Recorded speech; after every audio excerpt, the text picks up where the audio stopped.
Hello दोस्तों, नमस्कार। आप लोगों को career point RD YouTube channel में स्वागत है। दोस्तों, अभी हम कई दिनों से वीडियो नहीं बना पा रहे थे किसी कारणवश, लेकिन अब कोशिश करेंगे कि हर दिन आप लोग को एक वीडियो दिया जाए। दोस्तों, अभी हम लोग झारखंड की जानकारी प्राप्त करेंगे। आज झारखंड में हम लोग पढ़ने वाले हैं झारखंड में क्षेत्रीय राजवंश के बारे में। क्या झारखंड में क्षेत्रीय राजवंश के बारे में पढ़ेंगे, मतलब कि झारखंड में सर्वप्रथम राज निर्माण की प्रक्रिया कब शुरू हुई और किन जनजातियों द्वारा किया गया था, इसके बारे में हम लोग जानकारी प्राप्त करेंगे। तो देखिए दोस्तों, झारखंड में क्षेत्रीय राजवंश को हम लोग 4 भागों में बांटे हैं और 4 गो राजवंश उस समय जनजातियों द्वारा शुरू किया गया था। राज निर्माण की प्रक्रिया उस समय 4 राजवंश चले थे। तो देखिए, सबसे पहले झारखंड में मुंडा राज। यानी अगर आपसे प्रश्न ये पूछा जाए कि झारखंड में राज निर्माण की प्रक्रिया किस जनजातियों द्वारा शुरू किया गया था, तो मुंडाओं द्वारा। और यही पूछा जाए कि झारखंड का सबसे प्रथम या सर्वप्रथम कौन सी जनजाति थी, तो असुर जनजाति यहाँ झारखंड में प्रथम जनजाति थी जो झारखंड में प्रवेश की थी। लेकिन यहाँ पर है अलग। यहाँ बोला जा रहा है कि झारखंड में राज निर्माण की प्रक्रिया कौन शुरू की थी, तब मुंडाओं ने राज निर्माण की प्रक्रिया शुरू की थी। और झारखंड में सबसे प्राचीन जनजाति असुर थी। समझ रहे हैं ना। अब उसके बाद देखिए, ये मुंडा राज झारखंड में सर्वप्रथम। उसके बाद आया कौन, छोटा नागपुर खास का नागवंश। क्या, छोटा नागपुर खास का नागवंश। हम आगे बता चुके हैं कि अंग्रेजों द्वारा झारखंड को छोटा नागपुर कहा गया था। समझ रहे हैं ना। तो छोटा नागपुर खास का नागवंश। उसके बाद पलामू का रक्सेल वंश। पलामू में ही रक्सेल वंश का स्थापना किया गया था और वहां से वो राज किए थे रक्सेल लोग। तो कभी भी पूछा जाएगा कि रक्सेल कहाँ रहते थे झारखंड में, किस क्षेत्र में, तो पलामू में रहते थे। और सिंहभूम में शिववंश। और सिंहभूम क्षेत्र में हमेशा शिववंश, ऐसे भी याद रहेगा, सिंहभूम में शिववंश। समझ रहे हैं। तो सबसे पहले हम आज जानकारी प्राप्त करने वाले हैं क्या, झारखंड में मुंडाओं का राज। झारखंड में मुंडाओं का राज। आने सर्वप्रथम झारखंड में मुंडा राज कैसे शुरू हुआ, किसके द्वारा स्थापित किया गया। देखिए, किसी भी आप ये देखते होंगे कि राज निर्माण इसलिए किया गया था कि आप ही सोचिए कि आपके परिवार में 4-5 सदस्य हैं। तो देखते हैं, अपना परिवार को चलाने के लिए मुखिया, अरे आपके पिताजी मुखिया रहते हैं, वो चलाते हैं कि क्या करना है कि नहीं करना है। समझ रहे हैं। और ऐसे भी भारत अभी लोकतंत्र का शासन है, लेकिन पितृसत्तात्मक है। अभी देखते हैं हम, घर के मुखिया कौन बनते हैं, पिताजी बनते हैं। समझ रहे हैं ना। तो उसी प्रकार से अगर किसी भी इसके पहले यानी झारखंड में मुंडाओं के पहले, मुंडा राज जब शुरू हुआ उसके पहले को राज निर्माण की प्रक्रिया नहीं की गई थी। जो जैसा सकता था, जो करना चाहे वो कर सकता था, किसी के अधीन नहीं काम करता था। जैसे अभी अगर देखिए कि राज निर्माण की प्रक्रिया, अगर राज है, झारखंड राज में हम लोग रहते हैं, तो झारखंड में क्या है, हेमंत सरकार की सरकार है ना, हेमंत सोरेन की सरकार है। अब देखिए, यहाँ पर हेमंत सोरेन की सरकार है, तो अगर मान के चलिए आपका कुछ भी हो, जैसे आप चोरी करते हैं या किसी को हत्या करते हैं, तो क्या यहाँ हाई कोर्ट के निर्माण किया गया है। समझ गया ना। न्यायालय की व्यवस्था की गई है और न्यायालय द्वारा क्या होता है, किसी आदमी को हत्या कर दिया जाए तो उसको दंड दिया जाता है। उसी प्रकार से उस समय झारखंड में एक राज निर्माण की प्रक्रिया शुरू हुई और उस राज निर्माण के तहत लोगों को क्या करना है, किसके दायरे में रहना है, वो सब बात की गई थी। तो सर्वप्रथम हम लोग देखते हैं कि जनजातियों में ये मुंडा राज के बारे में हम लोग सर्वप्रथम पढ़ेंगे। आज इसको जानकारी हम लोग विस्तृत जानकारी प्राप्त करेंगे, ठीक है। तो देखिए, झारखंड में मुंडा राज। झारखंड आप लोग लिखना प्रारंभ कीजिए। झारखंड के जनजातियों में मुंडाओं ने सर्वप्रथम राज निर्माण की प्रक्रिया शुरू की थी। कौन, मुंडाओं ने। आने अगर आपसे प्रश्न ये पूछा जाए कि झारखंड में किस जनजाति द्वारा राज निर्माण की प्रक्रिया शुरू की गई थी, तब मुंडाओं द्वारा। आज झारखंड से सबसे प्राचीन जनजाति असुर। समझ रहे हैं ना। उसके बाद आगे लिखिएगा, रीता मुंडा। देखिए, रीता मुंडा या रीसा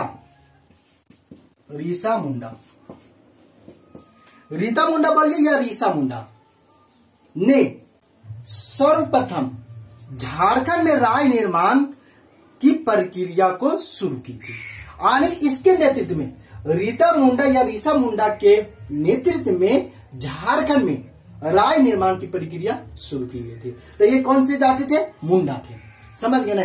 तो यहाँ ये बोल रहा है कि अगर झारखंड में जनजातियों में मुंडाओं ने सर्वप्रथम राय निर्माण की प्रक्रिया शुरू की, जिसमें रीता मुंडा या रीसा मुंडा के नेतृत्व में राय निर्माण की प्रक्रिया शुरू की गई थी। अब आगे देखिए, रीता मुंडा ने सुतिया पहान,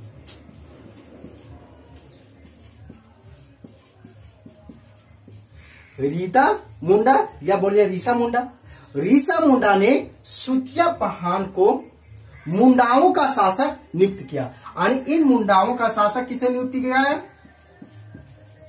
देखिए सुतिया पहान को, सुतिया पहान को है से रीता मुंडा ने मुंडाओं का शासक नियुक्त किया तथा इस देखिए तथा इस नव स्थापित राज्य का नाम सुतिया नाग खंड रखा गया। क्या रखा गया? सुतिया नाग खंड रखा गया।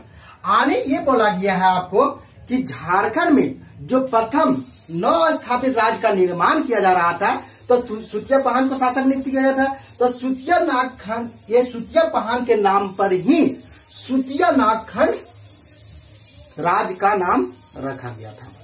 तो आपसे अगर ये पूछा जाए कि झारखंड का प्रथम राज्य का क्या नाम था, तो सुतिया नाग खंड। किसके द्वारा सुतिया नाग खंड राज्य का निर्माण किया गया था? तो रीता मुंडा द्वारा। और इसके प्रथम शासक कौन बने थे? तो सुतिया पहान। समझ रहे हैं ना? सुतिया नाग खंड के प्रथम शासक कौन बने थे? सुतिया पहान। समझ रहे हैं? किसके द्वारा राय निर्माण की प्रक्रिया शुरू की गई थी? रीता मुंडा द्वारा या रीसा मुंडा द्वारा। समझ रहे हैं? अब आगे देखिए,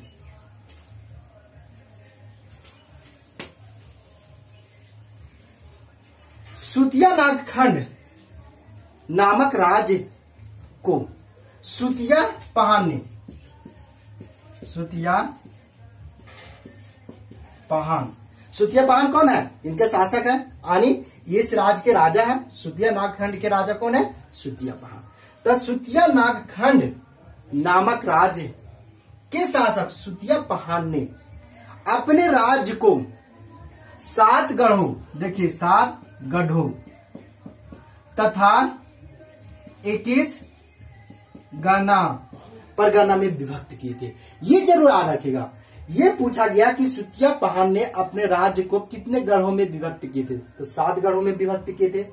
और इन्होंने कितने परगना में अपने राज्य को विभक्त किए थे? तो 21 परगना में।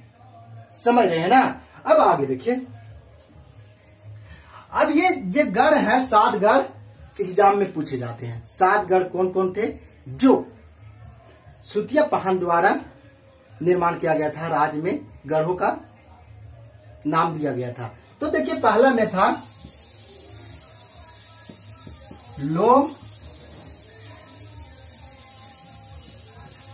लोहगढ़, इसी को बोला जाता है लोहरदगा।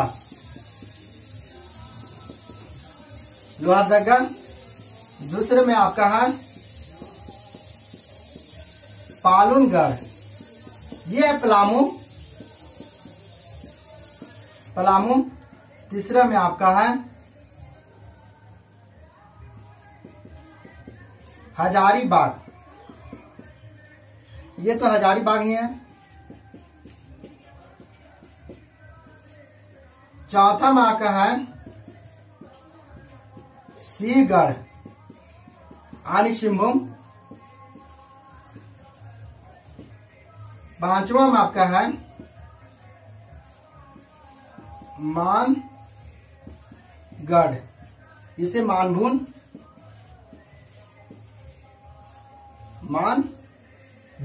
ये धनबाद में भाई, मानभूम कहाँ है? धनबाद में। उसके बाद देखिए छठा में आपका है सुरगुज, गढ़ यानी सुरगुजा। ये सुरगुजा कहाँ है पता है? पलामू में। पलामू में आपका सुरगुजा है, ठीक है ना। आज सब आपका जो छठा सांतवा में है वो क्या है? केसलगढ़ गढ़। तो ध्यान रहे, सुतिया पहान ने अपने राज्य को कितने गढ़ों में विभक्त किया था? 7 गढ़ों में विभक्त किया था। और कितने परगना में? 21 परगना में। तो 7 गढ़ कौन कौन था जो सुतिया पहान द्वारा विभक्त किया गया था? तो कौन था? पहला में लोहगढ़। लोहगढ़ किसे बोला जाता है? लोहरदगा का क्षेत्र को लोहगढ़ उस समय बोला जाता था, समझ गए ना। उसके बाद है पालुनगढ़। पालुनगढ़ उस समय पलामू के क्षेत्र को पालुनगढ़ बोला जाता था। हजारीबाग जो अभी है वो उस समय भी हजारीबाग बोला जाता था। और सिंहगढ़ बोला जाता था सिंहभूम क्षेत्र को, समझ रहे हैं ना। सिंहगढ़ किसे बोला जाता था? सिंहभूम क्षेत्र को। और मानगढ़ मानभूम क्षेत्र को बोला जाता था। किसे बोला जाता था? मानगढ़ मानभूम क्षेत्र को बोला जाता था। और उसके बाद सुरगुजगढ़ बोला जाता था। सुरगुजा, सुरगुजा कहाँ है आपका? तो आपका है पलामू क्षेत्र में सुरगुजा है। और देखिए ये मानभूम है, इसे धनबाद में जरूर याद रखिएगा। और एक केसलगढ़ था। यानी इस 7 गढ़ों में विभक्त किया गया था। यानी किसके द्वारा? सुतिया पहान द्वारा। यानी अगर आपसे ये प्रश्न पूछ दिया जाए कि सुतिया नागखंड का प्रथम शासक कौन था? सुतिया पहान, समझ रहे हैं। अब देखिए आगे कि ये सब गढ़ों में विभक्त कर दिया गया था, लेकिन सुतिया नागखंड था से अधिक दिनों तक न चल पाया। यानी सुतिया नागखंड राज था जो अधिक दिनों तक नहीं चल पाया। और इसका अंतिम शासक मदरा मुंडा था, या मदरा मुंडा। कौन था? मदरा मुंडा था इसका अंतिम शासक। तो ये पूछा भी गया कि नागखंड राज का अंतिम शासक कौन था? मदरा मुंडा। और प्रथम शासक सुतिया पहान।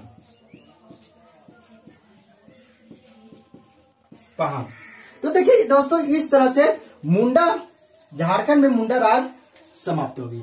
आने आपसे इसमें सिर्फ ये प्रश्न पूछा जाता है कि झारखंड का प्रथम राज कौन था, या राज किया गया था, राज का स्थापना किया गया था, तो कौन सी राज की स्थापना की गई थी? तो झारखंड में प्रथम मुंडा राज की स्थापना की थी। और किसके द्वारा की गई थी? तो रीता मुंडा द्वारा। किसके द्वारा? रीता मुंडा या रीसा मुंडा द्वारा। और रीता मुंडा या रीसा मुंडा ने किसे शासक बनाया था? मुंडाओं का प्रथम शासक सुतिया पहान को। किसे? सुतिया पहान को। और रीसा मुंडा द्वारा किस राज की स्थापना की गई थी? तो सुतिया नाग खंड की स्थापना की गई थी। और सुतिया पहान ने अपने राज्य को, यानी सुतिया नाग खंड को कितने गढ़ों में विभक्त किया गया था? तो 7 गढ़ों और 21 परगना में विभक्त किया गया था। और ये अंतिम शासक सुतिया नागखंड राज का अंतिम शासक कौन था? तो मदरा मुंडा था। तो दोस्तों हम लोग अगले क्लास में देखेंगे छोटा नागपुर खास का नागवंश। छोटा नागपुर खास का नागवंश के बारे में हम लोग आगे जानकारी प्राप्त करेंगे। तो दोस्तों यहीं तक, थैंक यू।